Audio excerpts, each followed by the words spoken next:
अस्सलाम वालेकुम dear students. उम्मीद है आप सब खैरियत से होंगे। अच्छा, मैं डॉक्टर मोहम्मद हफीज़ आज एक नई वीडियो के साथ आपकी खिदमत में हाज़िर हूँ। आज की वीडियो का कंटेंट थोड़ा सा डिफरेंट है। चूँकि पहली वीडियो में मैंने आपको नैनो मटीरियल्स और मटीरियल्स के बारे में जनरल इंट्रोडक्शन करवाया था। आज की वीडियो में मैंने मुनासिब समझा कि एक जो ऑलरेडी पेपर मैंने लास्ट एग्ज़ाम में दिया था हम उसको डिस्कस कर लेते हैं। उसकी रीज़न ये है कि जब भी एग्ज़ाम में पेपर दिया जाता है स्टूडेंट्स को, तो मोस्टली स्टूडेंट्स की प्रॉब्लम ये है कि वो क्वेश्चन कोई प्रॉपरली अंडरस्टैंड नहीं कर पाते। तो अब देखें कि राइट आंसर देने के लिए पहले क्वेश्चन का प्रॉपरली अंडरस्टैंड करना ज़रूरी है। तो इसमें मैं ये चाह रहा हूँ कि ये पेपर आपके साथ इसके क्वेश्चन डिस्कस कर लिए जाएं कि क्वेश्चन को आपने किस तरह से अंडरस्टैंड करना है और उसको रीज़नेबली आपने किस तरह से आंसर करना है।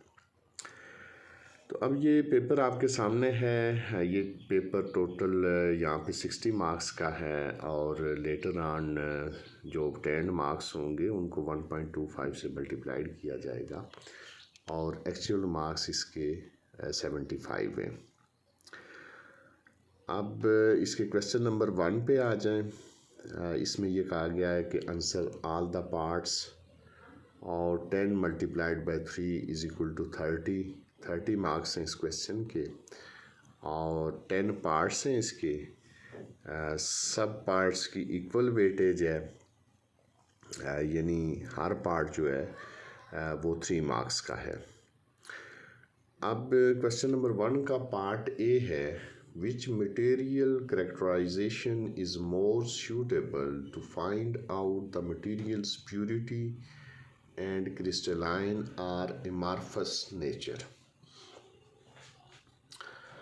डियर स्टूडेंट्स, अब ये जो क्वेश्चन है ये थोड़ा सा इसको कॉम्प्लिकेट किया गया है। ये क्वेश्चन बिल्कुल स्ट्रेट फॉरवर्ड कोई चीज़ नहीं पूछी गई, बल्कि इनडायरेक्टली इसमें जो टेक्निक है उसके बारे में पूछा गया है।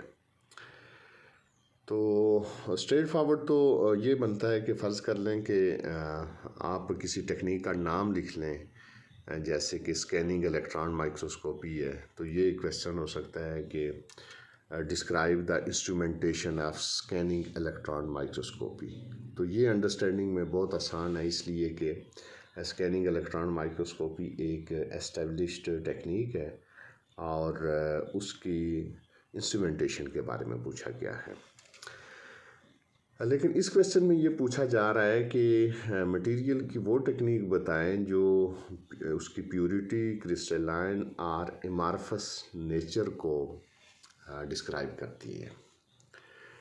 तो अब देखें, इस तरह के जो क्वेश्चंस होंगे, जो स्टूडेंट्स रिस्पेक्टिव कोर्स की सारी क्लासेस लेंगे तवज्जो से, तो फिर वो इस तरह के क्वेश्चन को अंडरस्टैंड कर सकते हैं कि भाई कौन सी टेक्निक है जिसमें प्योरिटी और क्रिस्टलाइन और एमॉर्फस नेचर के बारे में बताया गया था।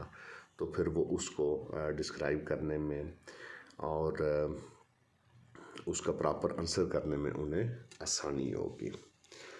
अच्छा, अब इसका बी पार्ट है, how atomic force microscopy is helpful for materials characterization.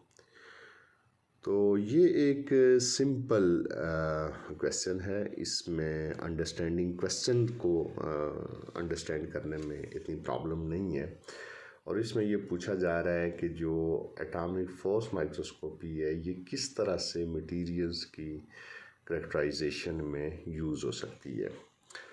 तो अब इसमें ये है कि इसका राइट आंसर ये बनेगा कि आपने बेसिक इंट्रोडक्शन देना है टेक्निक का प्रिंसिपल बताना है, ब्रीफ उसकी इंस्ट्रूमेंटेशन बतानी है और साथ उसकी चंद एक एप्लीकेशंस के फ़लाँ तरह के मटेरियल जो हैं उनको करेक्टराइज़ करने के लिए इस टेक्निक को यूज़ किया जा सकता है।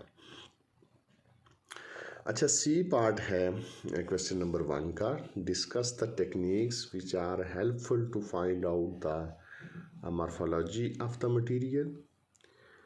What we should do if we are interested to study the features of material below the surface। अब दो पार्ट हैं इस क्वेश्चन के। फर्स्ट पार्ट में ये पूछा गया है कि वो मटेरियल टेक्निक आप बताएं जो मटेरियल की मॉर्फोलॉजी को एक्सप्लेन करती है। अब ये भी थोड़ा सा टेक्निकल क्वेश्चन है, इसलिए कि टेक्निक का नाम नहीं बताया गया, जस्ट उसकी एप्लीकेशन बताई गई है।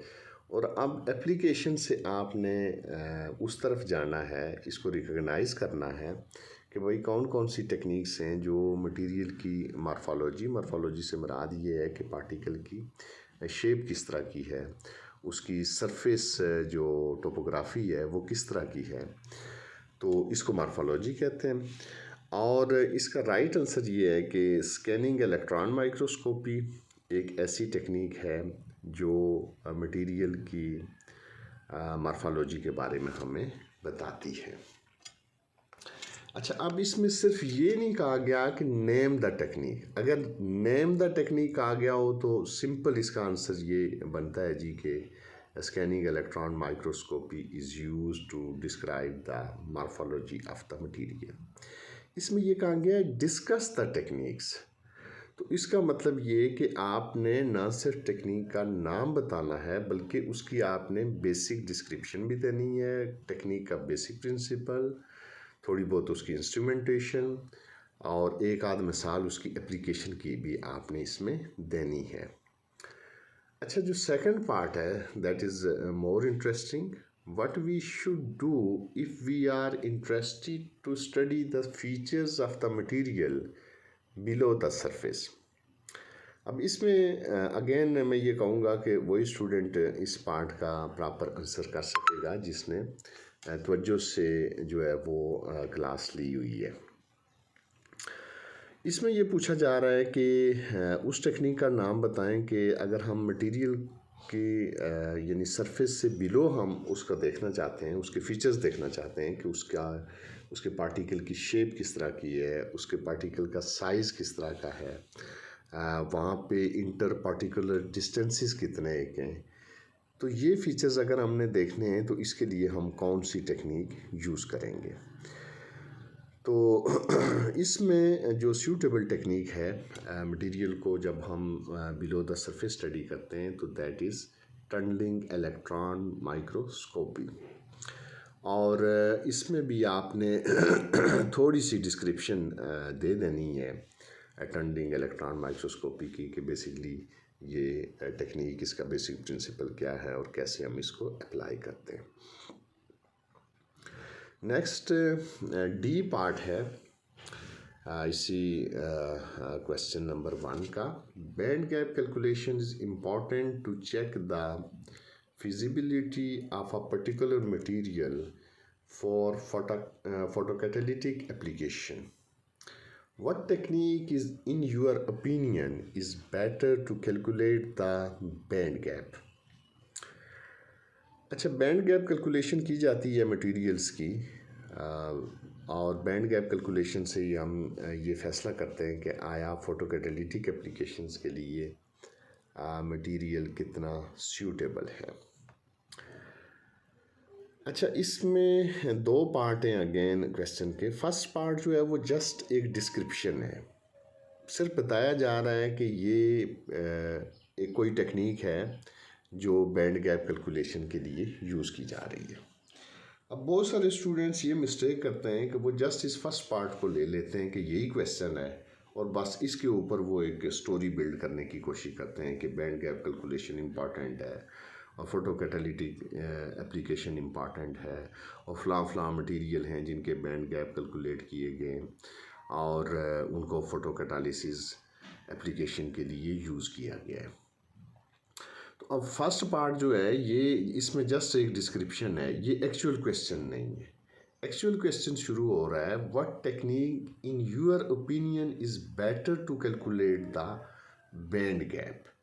तो अब आपने यहाँ से असल क्वेश्चन पिक करना है कि एक्चुअली बैंड गैप को कैलकुलेट करने के लिए कौन सी टेक्निक जो है वो यूज़ की जाती है।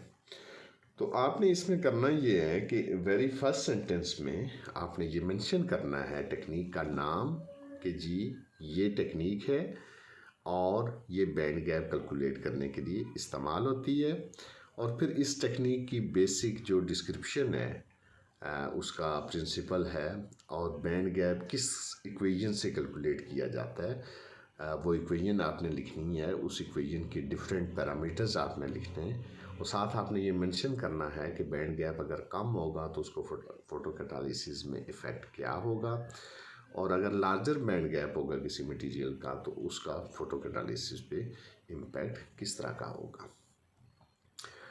अच्छा, नंबर ई पार्ट है differentiate the matrix and reinforcement phases of nanocomposites. Also give 10 examples of nanocomposites in which transition metal based material is used as a reinforcement phase.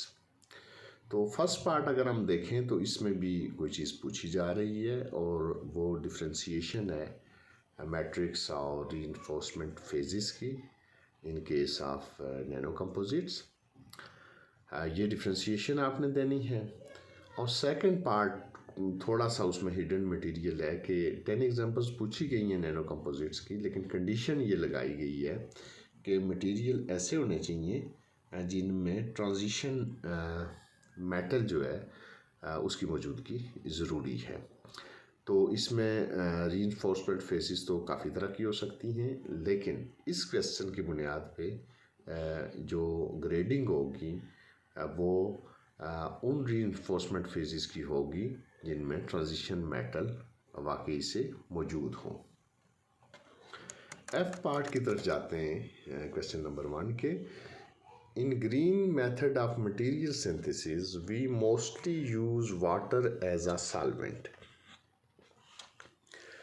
We use organic solvents, for example, ethanol as well. If yes, how the water-based extract will be different from organic solvent-based extract? Again, थोड़ा सा ये tricky question है। इसका जो first part है, in green method of material synthesis we mostly use water as a solvent, ये just एक information है। इसमें कोई चीज़ आपसे पूछी नहीं जा रही, ये जस्ट एक एस्टेब्लिश इंफॉर्मेशन आपके साथ शेयर की जा रही है जी कि ग्रीन सिंथेसिस में वाटर को एज अ सॉल्वेंट यूज़ किया जाता है। अब could we use organic solvents for example ethanol as well? यहाँ एक स्लाइड छोटा सा क्वेश्चन आपसे पूछा गया है कि ओके वाटर तो एज अ सॉल्वेंट यूज़ हो रहा है, तो क्या हम ऑर्गेनिक सॉल्वेंट्स को भी यूज़ कर सकते हैं एज यानी medium as a solvent for preparation of plant based extracts? तो इसका आंसर है जी यस, जहाँ हम वाटर को यूज़ करते हैं वहाँ हम ऑर्गेनिक सॉल्वेंट्स को भी यूज़ कर सकते हैं। अब इससे आगे रियल क्वेश्चन पूछा जा रहा है, if yes how the water based extract will be different from organic solvent based extract? कि अगर हम एक ही प्लांट मटेरियल लेते हैं और उसका हम वाटर में एक्सट्रैक्ट बनाते हैं और ऑर्गेनिक सॉल्वेंट इथेनॉल में उसका एक्सट्रैक्ट बनाते हैं, तो उन जो दोनों सॉल्यूशंस हैं उनमें डिफरेंस क्या होगा? तो अब डिफरेंस डेफिनेटली ये होगा कि जो वाटर बेस्ड जो एक्सट्रैक्ट होगा उसमें प्लांट मटेरियल के अंदर जितनी मेटल्स जितनी साल्ट्स मौजूद होंगी वो उसमें सॉल्युबलाइज होंगी। इसी तरह उस प्लांट मटेरियल में जो हाईली पोलर मॉलिक्यूल्स उसमें मौजूद थे जैसे कार्बोक्सिलिक एसिड्स वगैरह, तो ये जो कंपाउंड्स हैं जो पोलर कंपाउंड्स हैं वो वाटर एक्सट्रैक्ट में मौजूद होंगे। अगर हम ऑर्गेनिक एक्सट्रैक्ट्स की बात करें तो उसमें जो मेटल साल्ट्स हैं वो नॉन के बराबर होंगी, और इसके साथ साथ वाटर के मुकाबले में ऑर्गेनिक जो सॉल्वेंट बेस्ड एक्सट्रैक्ट होगा उसमें जो ऑर्गेनिक मॉलिक्यूल्स हैं, कॉन्स्टिट्यूएंट्स हैं प्लांट मटेरियल के, उसमें एल्डिहाइड्स हैं, कीटोन्स हैं, फिनोल्स हैं, जितनी भी क्लासेस के कंपाउंड्स उस प्लांट मटेरियल में मौजूद होंगे ऑर्गेनिक कंपाउंड्स, वो करीबन सारे के सारे ऑर्गेनिक सॉल्वेंट में मौजूद होंगे। अच्छा, जी पार्ट है क्वेश्चन का। John wants to synthesize a material for potential applications in lithium ion batteries. From what important steps he has to pass on this material for such an application? तो again थोड़ा सा ये tricky question है कि first part में ये पूछा जा रहा है कि John wants to synthesize a material for potential applications in lithium ion batteries. तो इस पार्ट को अगर हम एनालाइज करें तो इसमें कोई इंफॉर्मेशन नहीं पूछी जा रही, बल्कि जस्ट जॉन की इंटेंशन ज़ाहिर हो रही है कि भाई वो कोई मटेरियल बना के लिथियम आयन बैटरीज की एप्लीकेशन में इस्तेमाल करना चाहता है। अच्छा, जो पेपर जिसमें मैंने ये क्वेश्चन दिया था उसमें मोस्टली स्टूडेंट्स ने यही उसमें मिस्टेक की हुई थी। उन्होंने जस्ट बस इस पार्ट को पढ़ा और उन्होंने लिथियम आयन बैटरीज़ को डिस्क्राइब किया कि जी फ़लाँ मटेरियल्स यूज़ होते हैं लिथियम आयन बैटरीज़ को बनाने के लिए, और लिथियम आयन बैटरीज़ के उन्होंने एप्लीकेशंस इसमें डिस्क्राइब कर दी। हालांकि ये एक्चुअल क्वेश्चन नहीं है। Actual question, please focus on the second part, from what important steps he has to pass on this material for such an application. तो इसमें उन स्टेप्स का जिक्र करना ज़रूरी है कि जिन स्टेप्स से गुज़ार के वो अपने मटेरियल को लिथियम आयन बैटरीज़ की एप्लीकेशन के लिए लेकर जाएगा। तो स्टेप्स कौन से हैं देखें। वेरी फर्स्ट स्टेप तो ये होगा कि उसने मटेरियल को सिंथेसाइज करना है। ठीक है, फर्स्ट स्टेप होगा synthesis and purification of the material. Second step में वो मटेरियल को करेक्टराइज करेगा, डिफरेंट टेक्निक्स यूज़ करके ये साबित करेगा कि आया जो मटेरियल वो सिंथेसाइज करना चाह रहा था वाकई प्योरली वो मटेरियल सिंथेसाइज हो चुका है या नहीं। और थर्ड स्टेप में वो इस मटेरियल को लिथियम आयन बैटरी की कंस्ट्रक्शन में इस्तेमाल करेगा और इसकी परफॉर्मेंस चेक करेगा कि एज आ बैटरी मटेरियल इसकी परफॉर्मेंस कितनी अच्छी है। अच्छा, ये जो 3 स्टेप्स हैं ये लैब बेस्ड स्टेप्स हैं, यानी सिंथेसिस भी लैब में होगी, करेक्टराइजेशन होगी और स्मॉल स्केल एप्लीकेशन भी लेबॉरेटरी में होगी। अब जो एक्चुअल एप्लीकेशन है बैटरी मटेरियल्स की, यू नो कि वो लैब्स में तो नहीं होती, वो तो रियल प्रोडक्ट्स में होती है। यानी फॉर एग्ज़ाम्पल अगर कोई बंदा लिथियम आयन बैटरीज बना रहा है तो वो उनको ऑटोमोबाइल्स में यूज़ करेगा, डिफरेंट मशीनरी में यूज़ करेगा, जहाँ जहाँ पे लिक्विड या एसिड बेस्ड बैटरीज यहाँ पे यूज़ हो रही हैं उनकी रिप्लेसमेंट में लिथियम आयन बैटरीज या ड्राई बैटरीज यूज़ की जाएंगी। तो अब आगे अगर उसने अपने इस प्रोडक्ट को जो उसने मटेरियल बनाया है इसको आगे उसने अगर फर्दर इन्हांस करना है तो उसने अगले स्टेप्स ये हैं कि उसने इस मटेरियल को पायलट स्केल पे टेस्ट करना है। तो वेरी फर्स्ट किसी मटेरियल को टेस्ट करने का जो तरीकाकार है वो लेबॉर्ट्री स्केल है और सेकंड जो है वो पायलट स्केल है। अच्छा, पायलट स्केल में अगेन मटेरियल को थोड़ा सा लार्ज स्केल पे सिंथेसाइज किया जाता है। मोस्टली मटेरियल्स को लैब स्केल पे जब हम सिंथेसाइज करते हैं या कोई भी कंपाउंड सिंथेसाइज करते हैं तो वो ग्राम्स में सिंथेसिस होती है। अब पायलट स्केल पे जब सिंथेसिस की जाती है तो वो केजीज में की जाती है। ठीक है, लार्ज स्केल पे मटेरियल को सिंथेसाइज करके देखा जाता है कि आया जब हम इसकी स्मॉल स्केल पे जो सिंथेसिस कर रहे थे विद लो कंसंट्रेशन, अगर हम लार्जर स्केल पे करें तो आया उन्हीं पैरामीटर्स पे मटेरियल को लार्ज स्केल पे सिंथेसाइज किया जा सकता है या नहीं। और फिर अगेन उसकी करेक्टराइजेशन की जाएगी और उसको एप्लीकेशन की तरफ लेके जाया जाएगा फॉर लिथियम आयन बैटरीज। और थर्ड स्टेज जो किसी भी मटेरियल को कमर्शियल करने से पहले ज़रूरी होती है वो उसकी इंडस्ट्रियल स्केल सिंथेसिस होती है।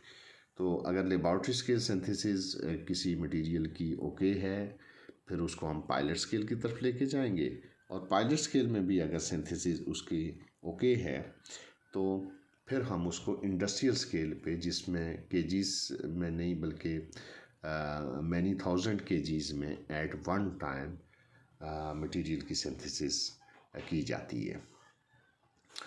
तो इसका जो राइट आंसर बनेगा उसमें लेबॉर्ट्री के जो 3 स्टेप्स हैं, synthesis, characterization and application, and as well as जो प्रैक्टिकल साइड पे मटेरियल की एप्लीकेशन है from pilot scale to industrial scale synthesis, उसकी डिस्क्रिप्शन इसका राइट आंसर है।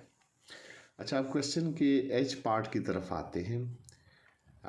Christina wants to start research on the new synthetic methods of silver and gold nanoparticles, but until now she does not know what other researchers have done in this area so far. How she will be able to decide about a new procedure for synthesis of these materials.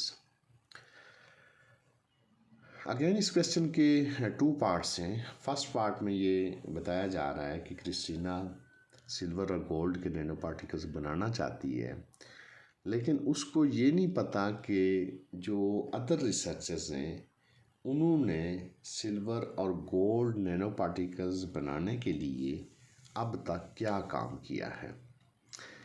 Second part में ये पूछा जा रहा है कि how she will be able to decide about a new procedure for synthesis of these materials,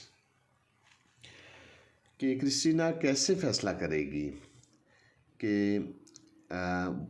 जो procedure वो adapt करने जा रही है नैनो मटेरियल्स की सिंथेसिस के लिए, आया वो न्यू प्रोसीजर है या ऑलरेडी उस प्रोसीजर को कोई और यूज़ करके नैनो मटेरियल्स जो है वो बना चुका है सिल्वर और गोल्ड के।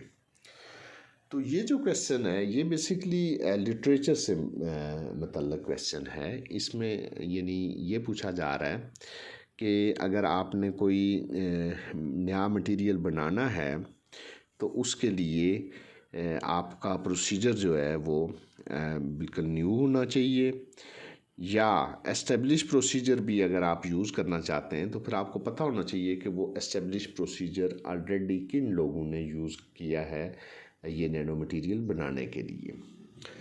तो जब भी किसी एरिया में रिसर्च की जाती है तो उसमें पहले जो लिटरेचर है उसको देखा जाता है, और डिफरेंट सोर्सेज हैं लिटरेचर के, जैसे कि मुख्तलिफ़ वेबसाइट्स हैं या गूगल करके गूगल स्कॉलर से जाके देखा जाएगा कि सिल्वर और गोल्ड नैनो पार्टिकल्स के प्रोसीजर्स कौन से हैं, वहाँ से चेक किया जाएगा। फिर डिफरेंट जो जर्नल्स हैं उनमें पब्लिश्ड आर्टिकल्स होते हैं, फिर डेटा बेसिस हैं जैसे पबलॉन्स वगैरह हैं, तो उन डेटा बेसिस को, पब्लिश्ड रिसर्च आर्टिकल्स को, विकीपीडियाज़ को, और जो मटेरियल सिंथेसिस की जितनी भी इंफॉर्मेटिव वेबसाइट्स हैं, सोर्सेज हैं, उनसे जाके ये चेक किया जाएगा कि आया सिल्वर और गोल्ड नैनो पार्टिकल्स बनाने के लिए ऑलरेडी कौन कौन से मेथड्स जो हैं वो यूज़ किए जा चुके हैं। और फिर अगर एक नया मेथड डेवलप करना है तो फिर वो मेथड उस तरह का होगा कि जो ऑलरेडी एस्टेब्लिश्ड मेथड्स हैं, ये यूज मेथड हैं उनसे ये मेथड डिफरेंट होगा। अच्छा, आई पार्ट्स इसका क्वेश्चन नंबर 1 का, quantum dots show many size dependent properties, elaborate your answer with a suitable example। तो कंपैरेटिवली सिंपल क्वेश्चन है कि क्वांटम डॉट्स की साइज डिपेंडेंट प्रॉपर्टीज़ हैं और डेफिनेटली हैं, नो डाउट। और आगे इसमें ये पूछा जा रहा है कि elaborate your answer with a suitable example. तो इसमें किसी एक एलिमेंट की या किसी एक मटेरियल की आपने एग्जांपल कोट करनी है कि उसके क्वांटम डॉट्स जो है वो सिंथेसाइज किए गए हैं और with the change of size उनकी प्रॉपर्टीज़ में क्या क्या चेंज आ रही है, ये एग्जांपल से आपने इसको एक्सप्लेन करना है। नेक्स्ट जो पार्ट है क्वेश्चन नंबर 1 का, that is J part. Sensors are important to find out the small amounts of toxic gases in the working environment. Mention 6 materials which are used to sense the carbon monoxide and nitrogen oxide in the air. Sensors very important application है nano materials की और gas sensing के लिए भी use किए जाते हैं। तो जो पहला पार्ट है उसमें जस्ट एक इंफॉर्मेशन है कि sensors are important to find out the small amounts of gases in the working environment. ये एस्टेब्लिश्ड है, इसमें जो आंसर देने वाले ने इसमें कुछ नहीं करना। अब इसका जो आंसर बनता है वो यहाँ से शुरू हो रहा है कि mention 6 materials which are use to sense the carbon monoxide and NO in the air. तो सिंपल इसका आंसर ये होगा कि यानी sensors are important to find out the concentrations of different gases in the working environment. और उसके बाद ये लिखना है जी कि following are the materials which are used for the CO and NO detection in the air. Then question number 2, solar cells are important for many applications including the harvesting of sunlight into electricity. Discuss the materials used for the manufacturing of solar cells. Again 2 parts हैं इसके। पहले part में just एक information दी जा रही है जी कि solar cells are important for many applications including the harvesting of sunlight into electricity. तो इस इंफॉर्मेशन को आपने एज सच दे देना है, पेपर में लिख देना है, नो डाउट। एक्चुअल जो पार्ट आपसे पूछा जा रहा है कि discuss the materials use for the manufacturing of solar cells. तो इसमें आपने डिटेल्ड डिस्क्रिप्शन देनी है उन मटेरियल्स की जो सोलर सेल्स को बनाने के लिए यूज़ किए जाते हैं। तो अब चूँकि इस क्वेश्चन की वेटेज जो है वो 10 मार्क्स हैं, तो 10 मार्क्स काफ़ी यानी मार्क्स हैं। तो इसी हिसाब से आपने इसकी डिटेल्स देनी है, थोड़ा डिटेल्ड आंसर आपने देना है कि फ़लाँ मटेरियल्स हैं और इनको किस किस तरह से सोलर सेल्स की मैन्युफैक्चरिंग में यूज़ किया जाता है। क्वेश्चन नंबर 3 है, antennas have many practical applications. Discuss the materials used for the construction of antenna materials. तो अगेन इस क्वेश्चन के 2 पार्ट्स हैं। फर्स्ट पार्ट जो है वो जस्ट एन इंफॉर्मेशन है कि antennas have many practical applications. Of course many practical applications हैं, लेकिन इस क्वेश्चन के आंसर में कोई उनकी डिटेल्स एप्लीकेशंस की डिटेल देने की ज़रूरत नहीं है, क्योंकि ये जस्ट क्वेश्चन को स्टार्ट करने के लिए एक सेंटेंस यूज़ किया गया। एक्चुअल जो पार्ट है इस क्वेश्चन का जिसका आपने आंसर करना है, that is discuss the materials used for the construction of antenna materials. तो इसमें आपने डिटेल्स देनी हैं उन मटेरियल्स की जो एंटीना की कंस्ट्रक्शन में यूज़ होते हैं। और ये क्वेश्चन भी 8 मार्क्स का है और ज़रा डिटेल डिस्कशन आपने करनी है उन मटेरियल्स की जो एंटीना की मैन्युफैक्चरिंग में उसकी कंस्ट्रक्शन में यूज़ हो रहे हैं। अच्छा, क्वेश्चन नंबर 4 है, what are the nano composites, discuss different classes of nano composites with suitable examples। तो इसके भी 2 पार्ट्स हैं। फर्स्ट पार्ट में आपने नैनो कंपोजिट्स को डिफ़ाइन करना है, उनकी डेफिनेशन आपने लिखनी है, और सेकंड पार्ट जो है ये डिस्क्रिप्टिव पार्ट है। इसमें आपने नैनो कंपोजिट्स की डिफरेंट क्लासेस के बारे में बताना है, और हर क्लास को आपने विद सूटेबल एग्जांपल उसको जो है वो आपने एक्सप्लेन करना है। Then question number 5, discuss the biomedical applications of silver and gold nano particles. तो सिंपल क्वेश्चन है और स्पेसिफिक क्वेश्चन है कि इसमें सिल्वर और गोल्ड नैनो पार्टिकल्स की आपने मैन्युफैक्चरिंग को, उनकी सिंथेसिस को, एज वेल एज उनकी करैक्टराइजेशन को आपने डिस्कस नहीं करना, बल्कि आपने पिन पॉइंट इंफॉर्मेशन देनी है about the applications of silver and gold nano particles, और सिल्वर और गोल्ड नैनो पार्टिकल्स की वो एप्लीकेशंस जो बायोमेडिकल फील्ड से रिलेटेड हैं। अदर एप्लीकेशंस अगर आप इसमें बेशक सैकड़ों के हिसाब से भी लिख दें, उसकी जब ग्रेडिंग होगी तो आपको 0 मार्क्स मिलेंगे। इसमें आपको जो एडवांटेज मिलना है वो ओनली उस एप्लीकेशन का मिलना है जो बायोमेडिकल फील्ड से रिलेटेड है। तो ये क्वेश्चन पेपर मैंने आपके सामने डिस्क्राइब कर दिया है।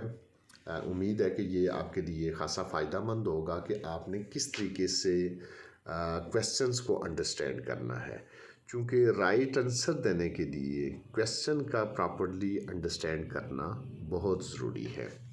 अब मैं कुछ जनरल कंसिडरेशंस भी बताऊंगा आपको कि पेपर जब आप करते हैं तो जो एग्ज़ामिनर है वो किन पॉइंट्स को जहन में रखता है आपका पेपर चेक करते हुए।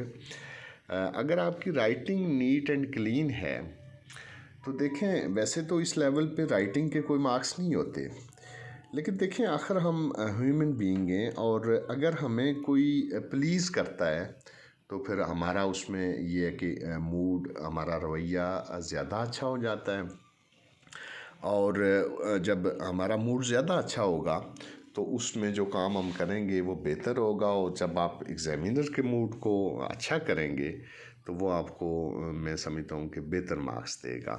तो इसमें जब भी आप आंसर करें तो आपकी राइटिंग जो है वो वेरी क्लियर होनी चाहिए, नीट एंड क्लीन होनी चाहिए।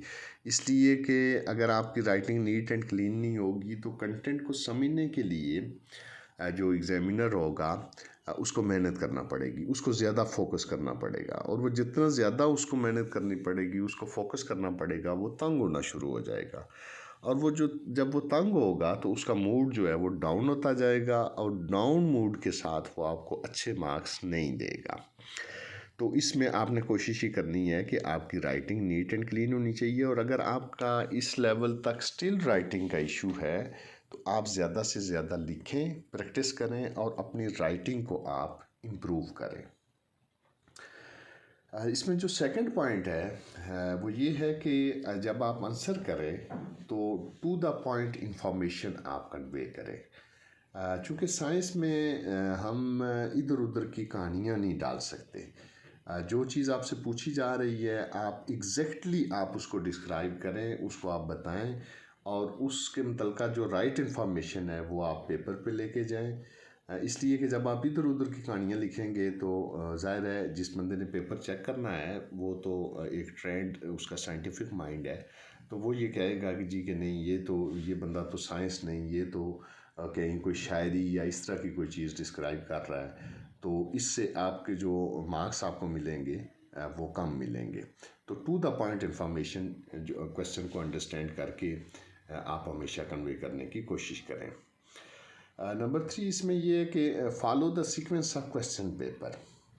क्वेश्चन पेपर जैसे अभी मैंने एक क्वेश्चन पेपर आपके सामने रखा है, इसमें सीक्वेंसिंग है, क्वेश्चन नंबर 1 है, 2 है, 3 है and so on. Her question के पार्ट्स भी हो सकते हैं, जैसे जो क्वेश्चन पेपर मैंने आपके सामने रखा है इसमें क्वेश्चन नंबर 1 के काफ़ी सारे पार्ट्स थे। तो जिस सीक्वेंस में क्वेश्चन पेपर दिया गया है, अगर आप इसी सीक्वेंस में इसको आंसर करें तो ये ज़्यादा अच्छा है। इसलिए कि देखें जो एग्ज़ामिनर है उसने भी बार बार क्वेश्चन पेपर को भी साथ देखना होता है जब वो आपका पेपर चेक कर रहा होता है। तो अगर ये उसी सीक्वेंस में, जिस सीक्वेंस में क्वेश्चन पेपर है, आप आंसर करते जाएंगे तो एग्ज़ामिनर को आसानी होगी, और जितनी एग्ज़ामिनर को आसानी होगी वो आपके फ़ायदे में है, आपका उसका क्रेडिट मार्क्स की सूरत में बेहतर मिलेगा। अच्छा, number 4, no marks to draw border lines on paper or use of different colours. तो साइंस में जितनी भी पेपर्स हम चेक करते हैं उसमें अगर किसी ने बॉर्डर्स लगाए हुए हैं आंसर शीट पे और डिफरेंट कलर्स यूज़ किए हुए हैं राइटिंग में, तो इसमें 2 एस्पेक्ट्स आ जाते हैं। वैसे तो आर्ट वर्क जितना किया जाए वो भी ज़्यादा एग्ज़ामिनर को प्लीज़ करता है, खुश करता है, और जब एग्ज़ामिनर खुश होगा तो वो आपको अच्छे मार्क्स देगा। लेकिन ये डिपेंड करता है कि अगर आप राइट कंटेंट प्रोवाइड करने के बाद आपके पास एडिशनल टाइम है, आप ये समझते हैं कि आपके पास राइट इंफॉर्मेशन या जो रिक्वायर्ड इंफॉर्मेशन पूछी गई है वो देने के बाद आपके पास इजाफी टाइम है, तो आप पेपर के ऊपर जितना आर्ट वर्क चाहें करें वो बहुत अच्छा है।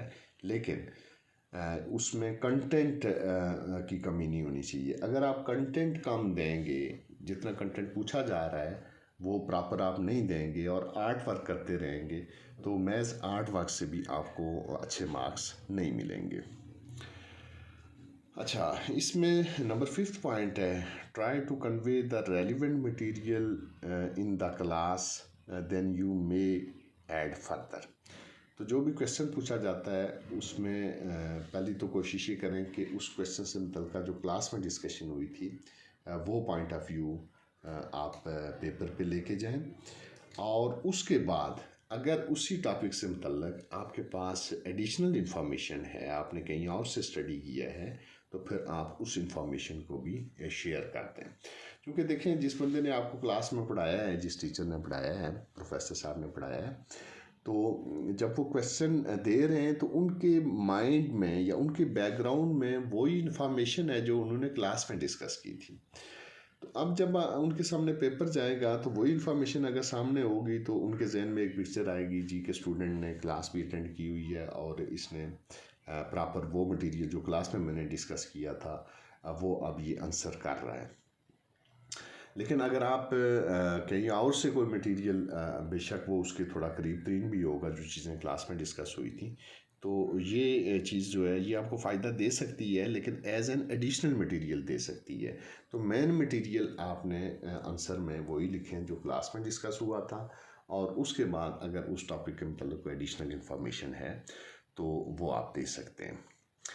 अच्छा, ये फर्स्ट सीरीज़ है क्वेश्चन पेपर की डिस्क्रिप्शन की। इस वीडियो में मैं इंशाल्लाह कोशिश करूँगा कि लेटर ऑन भी कुछ वीडियोस मैं इस हवाले से आपके साथ शेयर करूँ। तो आप सबसे ये मेरी गुजारिश है कि चैनल को आप लाजमी सब्सक्राइब करें और बेल आइकॉन को ज़रूर प्रेस करें। मज़ीद मैं ये भी कहूँगा कि ये चूँकि एक जनरल इंफॉर्मेशन है, स्टूडेंट की गाइडेंस है, तो इस वीडियो को आपने सारे स्टूडेंट्स ग्रुप्स में विद इन यूनिवर्सिटी आपने शेयर करना है, मैक्सिमम शेयर करना है, ताकि ज़्यादा से ज़्यादा स्टूडेंट्स तक ये इंफॉर्मेशन पहुंच सके और इस इंफॉर्मेशन को यूज़ करके वो बेहतर जो है वो क्वेश्चन पेपर सॉल्विंग जो स्ट्रेटजीज़ हैं वो डेवलप कर सकते हैं। Thank you.